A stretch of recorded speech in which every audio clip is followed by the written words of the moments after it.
السلام علیکم ورحمۃ اللہ وبرکاتہ۔ تم غافلین میں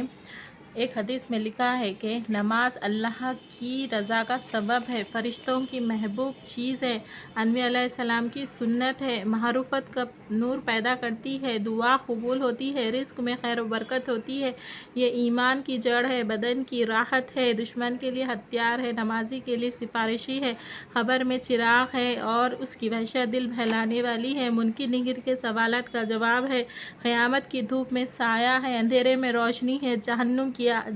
کی آگ کی آڑ ہے، اعمال ناموں کا ترازو کا بوجھ ہے، پل صراط پر سے جلدی گزرنے والی ہے، جنت کی کنجی ہے، جہنم کی آڑ ہے، جنت کی کنجی ہے۔